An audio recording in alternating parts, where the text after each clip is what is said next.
I'm Julia Blix, and my goal is to create content that will inspire you to grow as a person, explore new places, and learn new things. And to do all that, we really need to take care of ourselves and our body. And the number one most important thing when it comes to taking care of our health may just be to get enough sleep. So how much sleep do we really need? So the recommendation for adults is that we should get at least 7 to 9 hours of sleep each night. And if you chose this video, which you obviously did, the chances are that you might be struggling with this, or maybe you're just curious and want to learn more. In any case, it is possible to improve your sleep. You just gotta know a bit more about that fantastically complex body of yours and how you can optimize your behavior and your environment to help you sleep better. I've also included time codes, so just feel free to skip forward if there is a part in particular that you're here for. So let's get into it, and let's start with why sleep is so important. The most obvious reason is that you feel better after a good night's sleep. Our mood is improved, we feel sharper, we can think more clearly, and we can concentrate better. But what is less obvious is the long-term effect that getting good sleep can have on our health, or the negative effect that it can have on our health if we don't sleep well. All of these other areas like exercising and food intake, weight, glucose regulation, mood, usually all improves when we improve our sleep. It's like sleep researcher Matthew Walker says that sleep is the tide that raises all the other boats of health. I think a common misconception is that when we sleep, our mind is dormant and not that active, but it's kind of the opposite actually, because the brain does lots of important maintenance work while we're sleeping. One of those things is a sort of cleanup process that goes on in the brain when we sleep. So there are these like normal byproducts that are created when our brain is working throughout the day, and at night it then cleans those away. And they are normal. It's natural that these byproducts are there, but if they are left for too long, it can be really detrimental for our brain. You can kind of compare it to your house. Think your house. So when you go throughout your day, sometimes you tend to create, a little mess, and you need to clean once in a while so that your house won't be totally dirty and messy. And it's sort of the same with the brain. Sleep is housekeeping for your brain, so that you wake up with a shiny, clean brain. Maybe not completely scientific, but like it's a way of imagining what goes on up there when we sleep. A few other benefits of a good night's sleep is that it helps consolidate memories, it helps process emotions, and it aids in muscle repair. And of course, a disclaimer, I'm not an expert. I'm just a sleep enthusiast, and I just like to read and learn from the actual experts. And I've included in the description some books and podcasts that has helped me make this video, and you can go check it out because there's so many more things that I don't have time to talk about in this video. I don't want to make it too long and tedious for you. So this video is all about helping you get better sleep. And in order to do that, I think it's important that we understand the circadian rhythm. It's really important to know what goes on in our body so that we can implement all of these strategies that we will talk about later. So don't skip ahead, or do if you want. So anyways, the circadian rhythm is your inner sleep-wake cycle. It controls when it's time for you to go asleep and when it's time for you to wake up and feel alert. And all of this happens within a about 24-hour cycle. Circadian literally means about a day. Circadian, circa a day. This inner clock of ours is reliant on signs from the outside in order to run correctly, and it is hugely calibrated by light. So when we are exposed to daylight or other forms of light like lamps or electronic devices, that sends the signal to the brain that it's day and it's time to be awake and alert. When it's dark, on the other hand, or when the light around us has more of a warm reddish tone, think sunset, that tells the brain that it's time to release melatonin, which is a hormone that, in simple terms, tells the body that it's time to go to bed. And we start to feel tired. The first step to getting your circadian rhythm in sync and improving your sleep is to manage your exposure to light in different forms. The key thing here for you to ask yourself is, what sort of signals am I sending my brain? You've probably already heard that looking at devices with blue light late at night can disrupt our sleep. That is because it kind of tricks your brain into thinking that it's still daytime, and that delays the release of melatonin, and you may find it hard to fall asleep. What is not discussed as much though, and you might not have heard this, and I find this very interesting, is that the calibration of our circadian rhythm actually starts in the morning. So the light that we're exposed to first thing in the morning can actually impact how we sleep later that night. Ain't that interesting? So why is that?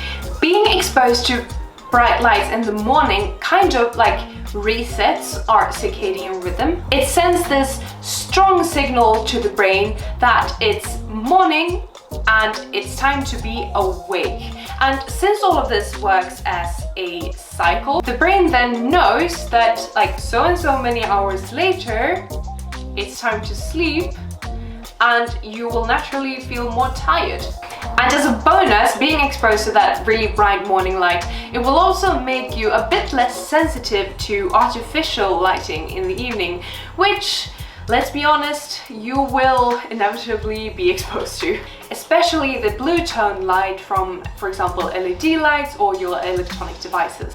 So in simple terms, the first step to getting better sleep is to get lots of daylight exposure in the morning and as little as possible in the evening. So to practice this in your everyday life, you can go outside, because outside is where it's the brightest. Go outside for about 20 minutes in the morning, and that will calibrate your circadian rhythm and like reset the clock so that you will feel more tired later in the night when it's time for you to fall asleep. And then in the evening, limit the amount of light that you're exposed to as much as you can. So like especially these bright overhead lamps and the blue light from electronic devices. To do that, you can, for example, turn on the night mode on your phone if you have that, and that will turn your screen into a more yellowish tone, and it will filter out some of that blue light that it usually has. For lighting at home, because you might still need to see something when you move around at night, you can opt for smaller lamps or candles. Think mood lighting. And maybe you can switch out some of the bulbs that you have in your lamps for ones that has more of a yellow or red light even, and use those in the evening. Another trick is to use blue light blocking glasses, and there are ones that you can buy that are really good, but I went for the cheaper option and I just got these orange tinted sunglasses from H&M. I don't know how effective they are, but they make everything kind of like orange, so I suppose that it could work. I haven't really used them that much for this purpose yet, so maybe I can get back to you on how effective they are and if they work, but like since they turn everything orange, I suppose that they filter out some of the blue light. So the second step is to follow a sleep schedule, or at the least to try to go to bed and wake up at approximately the same time every day. So since our sleep is so reliant on this circadian rhythm that we have, it really helps to keep a regular routine, because it will make it so much easier for your body to predict when it's time to go to sleep and wake up. When it's time to go to sleep and wake up. Okay? This can in turn help you fall asleep faster and also get you better quality sleep. The body simply thrives on routines. I did try this before on a very consistent level, where I woke up at 6:30 every single day, even the weekends, for several months. And it was actually kind of amazing, because I started to wake up without using an alarm, and I had absolutely no trouble at all getting out of bed, which was a major breakthrough for me because I was a major snoozer. It actually did really help me back then, but now I have another lifestyle. That was during the pandemic and stuff, and like I did nothing with my time almost, but try to have a little bit more regularity in your sleep schedule, so that what time you wake up during the weekdays don't differ as much as what time you wake up during the weekend. I'm actually gonna take these off now. But yeah. And our third step is to maintain a good sleep hygiene. What is sleep hygiene? Sleep hygiene is all about our behaviors and our habits around sleep. There might actually be some very ingrained habits that are hindering you from getting a good night's sleep. For example, if you're not careful, your brain may actually start to view your bed as a place where you're meant to be awake, which is quite the opposite. So the key here is to have a designated sleeping area. And that means that you should try to not do other things like work or watch TV in bed, or like even in your bedroom. And that is because the brain is so amazing at associating certain activities to certain location. And you want your brain to know that when you're in bed, you're supposed to sleep, right? Not be awake. Another part of this is if you're having trouble falling asleep and you're tossing and turning and you're lying in bed awake, then it might actually be a good idea for you to get out of bed and go into another room, a dimly lit room, and do something else, like maybe sleep or listen to some music or something else. And after a while, when you start to feel tired again, you can then return to your bed. This way you might be able to break that vicious cycle of going to bed and not being able to fall asleep and just lying around and tossing and turning and being worried. And yeah, and talking about worrying, try to not be too anxious about not being able to fall asleep if you're struggling with that. I know that it's much easier said than done, and that you're probably really worried about the day after and that you're gonna feel tired, but if you can, please try to just accept that, you know, this is the situation. I'm having trouble falling asleep, and not worrying too much about the next day.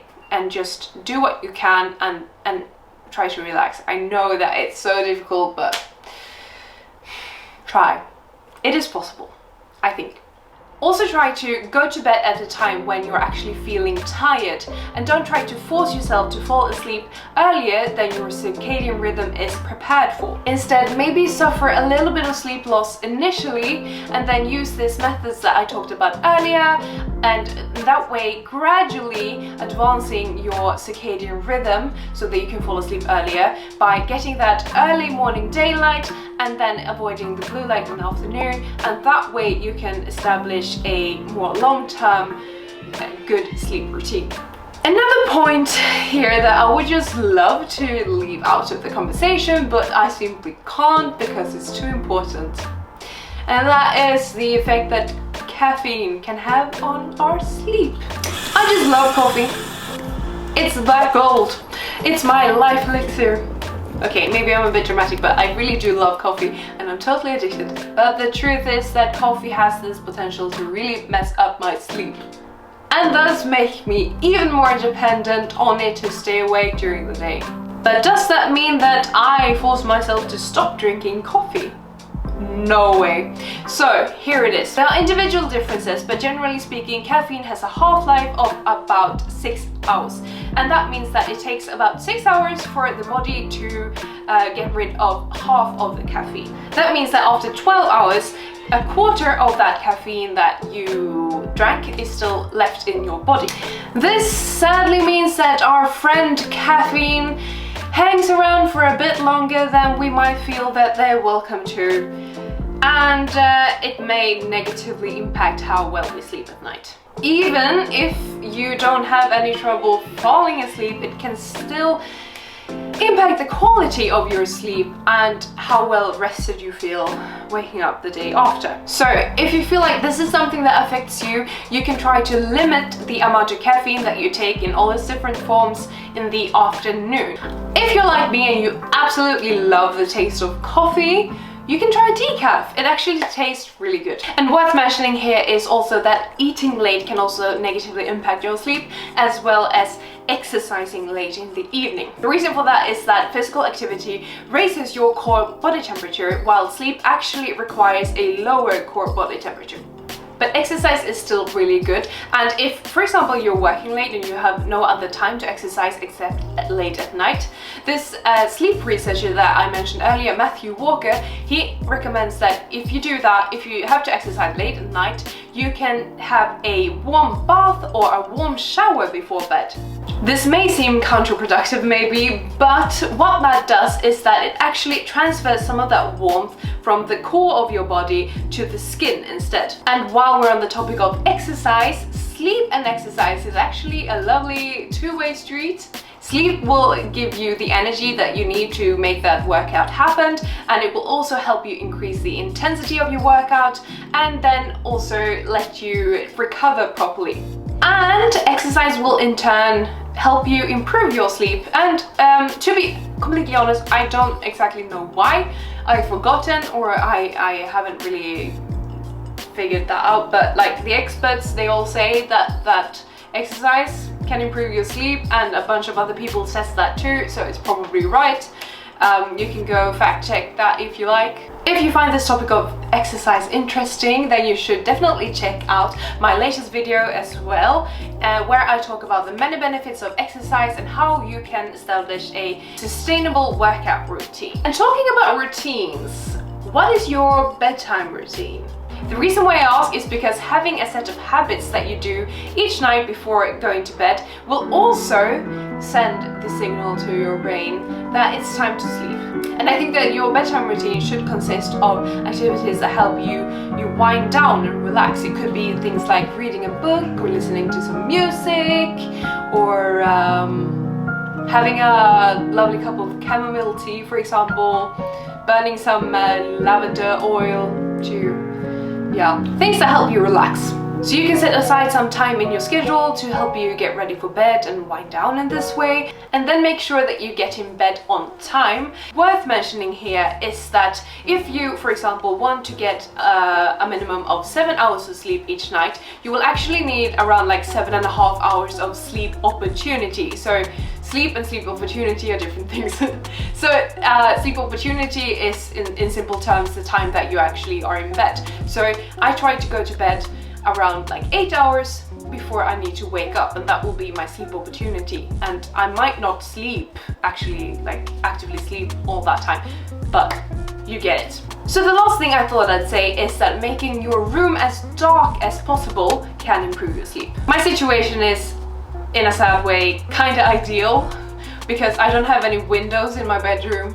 But if you do, and it's hard for you to get it completely dark, a trick is to use a sleep mask. I found this very helpful, using a sleep mask, especially if I'm, for example, traveling and I want to sleep on a plane or a train, or maybe the hotel room is impossible to get completely dark, for example. Stuff like that. So a sleep mask can be a good investment for you, and they can be really cheap, or they can be more expensive and really good. You can look into that. That's it for this video. Thank you so much for watching. I really appreciate you all, and I sincerely hope that this has helped you.